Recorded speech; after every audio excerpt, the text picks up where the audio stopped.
बिस्मिल्लाहिर्रहमानिर्रहीम। अस्सलाम वालेकुम एवरीवन, मैं हूं आपका मेज़बान मोहम्मद उसामा खालिद। उम्मीद करता हूं कि आप सब खैरियत से होंगे। कुर्लुश उस्मान की एक और नई एपिसोड रिलीज़ हो चुकी है और नई एपिसोड के साथ साथ नया ट्रेलर भी।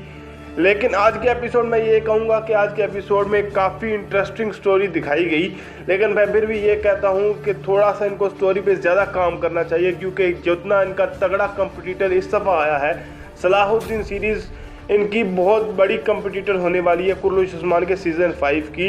तो अगर उससे ज़्यादा इन्होंने बर्तरी हासिल करनी है, यानी उससे ज़्यादा अच्छी रेटिंग लेनी है, तो जाहिर सी बात है आपको स्टोरी मज़ीद बेहतर करनी होगी।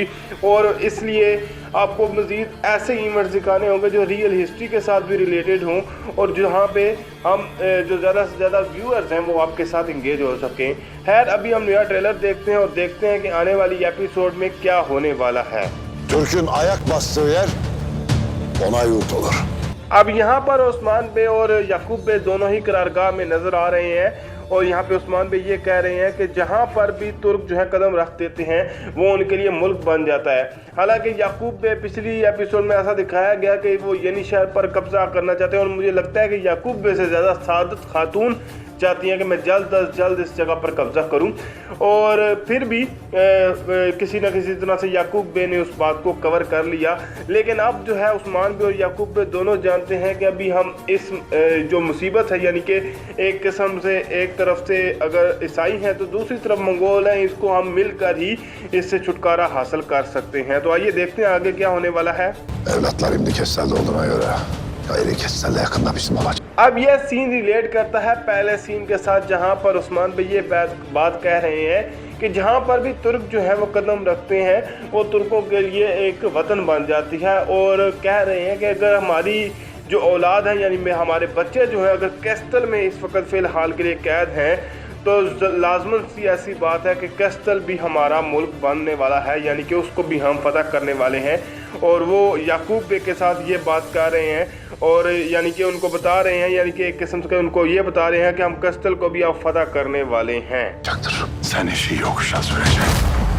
Evlatları canından edeceksin. अब यहाँ पर याकूब बे उस्मान बे को ये बात कह रहे हैं कि आप हमेशा चीज़ों को मुश्किल बना देते हैं और इस वजह से हमारी बच्चों की जान भी चली जाएगी। यानी कि अभी भी अगर उस्मान बे की बात करें तो वो हालांकि मंगोलों को सिर्फ टैक्स देने के लिए गए थे, वो भी याकूब बे ने उन पर मतलब एक किस्म का मुसल्लत किया था एक फरीज़ा, तो वो उसके लिए टैक्स देने गए थे। लेकिन वहाँ पर भी वो जंग करके आ गए, क्योंकि उन्होंने मंगोलों ने उसको उस्मान बे को इताअत के लिए बोला। तो जाहिर सी बात है उस्मान बे फ़िलहाल जो है वो उन्होंने कह दिया, लास्ट एपिसोड में भी उन्होंने ये बात की कि अब या तो हम आज़ाद होंगे या फिर दफन हो जाएंगे, मतलब इसके अलावा हमारे पास कोई तीसरा ऑप्शन नहीं है।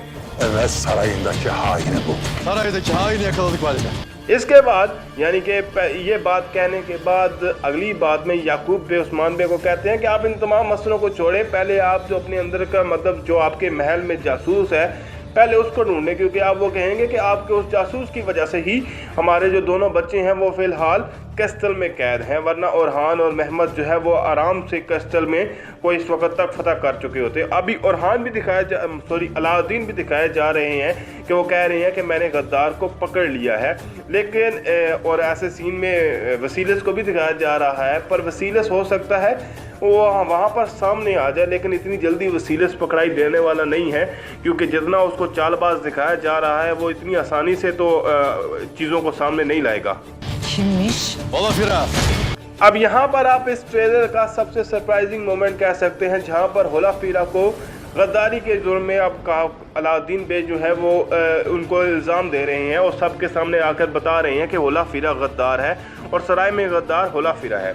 अब ये सोचने वाली बात है कि होलाफिरा तो ज़्यादातर यहाँ पे होती भी नहीं है, तो कहाँ से उन्होंने जासूसी कर ली, ये सोचने वाली बात है। लेकिन जैसा कि हमने पिछली एपिसोड में भी देखा कि बाइंदर बे के ख़िलाफ़ भी चाल चलेगी, तो हो सकता है वसीलस खुद को बचाने के लिए होलाफिरा के ख़िलाफ़ चाल चल ले, लेकिन ये तो आने वाली एपिसोड ही बताएगी।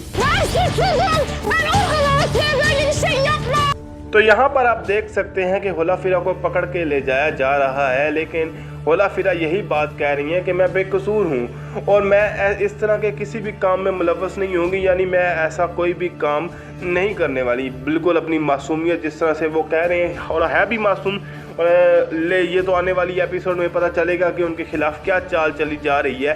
लेकिन मुझे ऐसा लगता है कि मलून खातून इस जाल में आने वाली नहीं है, और हालांकि हुदा फिरा को इतनी ज़्यादा पसंद नहीं करती, लेकिन मलून खातून किसी न किसी तरह से इस बात की हकीकत तक भी पहुँचने की कोशिश करेंगी।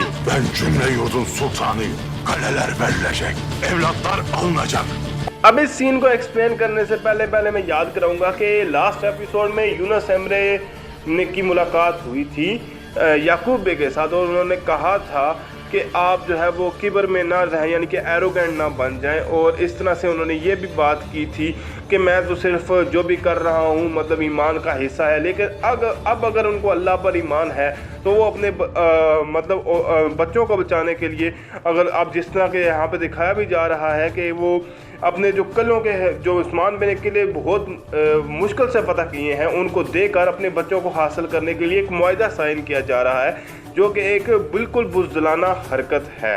Kaleler uğruna nice şehitler verdik biz. Tutuklayın hepsini. Baba. तो अगली एपिसोड में बाला खातून दोबारा एक्शन में आएंगी, और वो कह रही हैं, और जो सच बात है वही कह रही हैं कि ये तमाम किले जो हैं वो हमने बेशुमार शहीद देकर फतह किए हैं। गुंदूज बे, दूसरे कहीं सिपाहीजा को आप नाम ले लें, और इसके अलावा बहुत ज़्यादा ऐसे शहीद हैं जो कई सिपाही शहीद हुए थे जिसके बाद ये किले फतह किए गए। तो वो अब ये बात कह रही हैं कि हम इन किलों को इतनी आसानी से इससे पीछे नहीं हट सकते। और उसके बाद वो ये कह रही है कि सादत खातून और ये जो गुंजा खातून है इनको गिरफ्तार कर लें, लेकिन सादत खातून ऐसा होने की इजाज़त नहीं दे सकती। लेकिन फिर भी देखते हैं कि आने वाली एपिसोड में क्या इनकी वाकई गिरफ्तारी होती है या नहीं, क्योंकि सादत खातून तो अपने आप को सुल्ताना मानकर बैठी हुई हैं।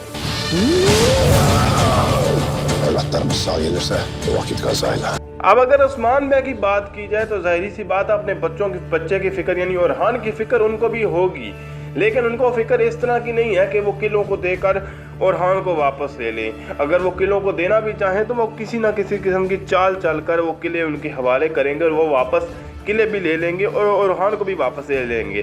लेकिन यहाँ पर वो ये बात कह रहे हैं कि एक दफ़ा ओरहान यानी कि तमाम हमारे जो महमद है या जो भी हैं वो तमाम कैस्टर किले से निकल आएंगे, तो इसके बाद हम दोबारा जंग की तरफ रवाना होंगे। अब ये देखते हैं कि उस्मान बे क्या जो याकूब में है वो किलों को देने का फैसला उस्मान बे से पूछ कर करते हैं या उनको बगैर बताए।